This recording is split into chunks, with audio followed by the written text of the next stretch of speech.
House Republicans released a report claiming the Biden administration's use of an auto pen shows Joe Biden wasn't actually making decisions while president. Joining us to discuss is Bobby Ann Cox, civil rights attorney, fellow at the Brownstone Institute, and legal analyst. So Bobby Ann, always great to see you. Good afternoon. There is precedent of using the auto pen by past presidents. So in this case, Republicans allege former President Biden's mental decline was covered up. So some of his executive actions should be canceled out. So my question to you is, does a president's cognitive abilities factor into the legality of authorizing the auto pen? Well, sure. Yes, it does. I mean, if you have somebody that's waning in their mental capacity and they're not really aware of what they're doing, and they're signing legal documents with the power and the force of the presidency of the United States, then obviously, yes, their mental capacity does come into question. Their mental capacity is an issue, and that's exactly what this investigation by this House committee was doing. They were looking into, in particular, President Biden's mental capacity and his use of the auto pen, which is basically a machine that signs someone's signature, and whether or not he knew what was being signed by auto pen, whether or not he authorized what was being signed by auto pen. And this investigation was very detailed that the House Oversight Committee performed. They just issued their report yesterday, and basically it says that this was a huge problem, and they had multiple witnesses testified. I believe they had depositions, 47 hours worth of depositions that they went through in this investigation. So it was very detailed. But they were interviewing people that were close to Biden during his presidency, who were working with him and for him in the White House. And a lot of that testimony is showing that, there were instances where people did not even speak to President Biden before having the authority to use the auto pen. And these were things that were, second and third hand conversations without the person actually talking to Biden to confirm that he was authorizing certain signatures by auto pen. So yes, this is a big problem, and this certainly can lead to some legal challenges and ramifications hereafter. So those things detailed in the report, does that constitute as evidence? Can I ask you what kind of proof would be needed to show that an executive order was not personally approved by the president? Right. So, you do need to have some sort of evidence. If you don't have any sort of a paper trail at all, showing that the president authorized something to be signed and have his name affixed to a legal document. You don't have any emails, showing his authorization. You don't have any recorded phone conversations. You don't have any text messages showing that he authorized this, or even that it was discussed and he gave the approval. If you don't have any evidence to back up any of these things that were signed by auto pen, that really opens the door to the question of, well, if he didn't authorize it, we can't prove that he authorized it. Who did authorize it? And these testimonies that were given during this oversight hearing committee investigation certainly could be used as evidence. I mean, when you give a deposition, you do have to, swear an oath that you will tell the truth and the whole truth. And so that can become evidence if this is going to turn into either an investigation by the Department of Justice or if legal action is going to be taken at some point down the road. Yes, for certain, they can use some of this testimony that was given during this investigation because, as I said, those people were testifying under oath. So use it as evidence to find out, what is the truth, what was going on, what did Biden know and not know, and see if there was something that was illegal going on, because you cannot affix the signature of the president to a legal document without having specific authorization from the president. That would be an illegal move and unconstitutional. Our Constitution is clear. Certain actions are taken by the president, not to be delegated to other people or other branches of the government. So it is a serious question, absolutely. So what would be the legal consequences if it is, in fact, found that these executive actions were unauthorized? Right. So, this means that if President Biden did not authorize the use of his signature by AutoPen on certain documents, whatever those documents are, whatever they say, would not actually have legal value. So, for example, it has been shown that Biden used the AutoPen, or someone perhaps used the AutoPen to sign his name to things like pardons and things like laws, bills that then became law once he signed his name, or the AutoPen signed his name. And also just regular executive actions. I mean, if you think about it, there are a lot of things that the president does and has the power to do. For example, appointing federal judges. Only the president can appoint federal judges, and those are lifelong appointments.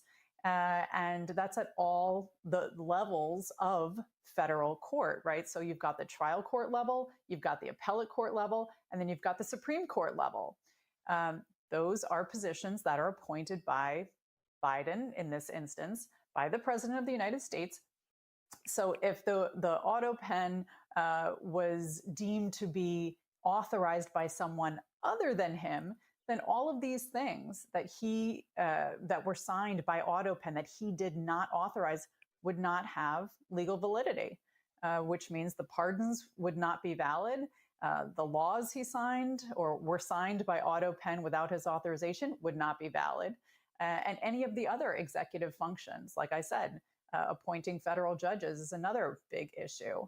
So yes, those things, if they weren't actually authorized by the president, would not have any legal effect. So I asked you earlier that past presidents have used the AutoPen. So I'm not a legal expert here. Can you just clarify for us, does a document signed by AutoPen carry the same authority as one physically signed by the president? That is a great question.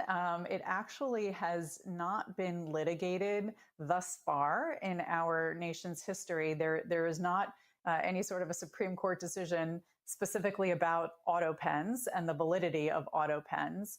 The AutoPen was first used back in 2011 by President Obama, who was abroad at the time of the passing of a bill by Congress, and he wanted to sign the bill, but he was in Europe at the time and couldn't sign the bill until he came back to the United States. So that was the first time that a president authorized the use of the AutoPen machine to sign their name to a legal document. So that was back in 2011. Here we are in 2025, so it hasn't been that long that presidents have used AutoPens, but since we don't have a Supreme Court decision saying whether or not the use of the AutoPen is legal and does have a binding effect, like a regular wet signature by the president himself, that is still something that is being debated. I mean, you have people on both sides arguing, some are arguing that absolutely it is a legal way to sign a document by using the AutoPen. And then you have others that say, no, there's nothing in the Constitution that says that the president can delegate the authority for his signature on a legal document. And that delegation is either to another human being or to a machine to sign his name. So we have both sides arguing opposite sides of that question. Is it legal? We don't know.